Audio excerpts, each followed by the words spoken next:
How to put multiple pictures on lock screen on iPhone. Launch the Settings application on your device. Tap on General and then on Software Update and make sure your iPhone is updated to the latest version of iOS.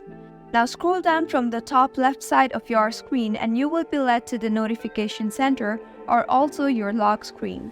Hold on the lock screen until you see the Customize button. Swipe and tap on the plus symbol now. You will see the option for Photo Shuffle. Tap on that. Select the pictures that you want to add in your lock screen. I will select nature here. You can also choose the shuffle frequency varying from on tap, on lock, hourly and daily. I will select on tap. And now click on the add button. Customize your home screen if you want. I will leave it as it is.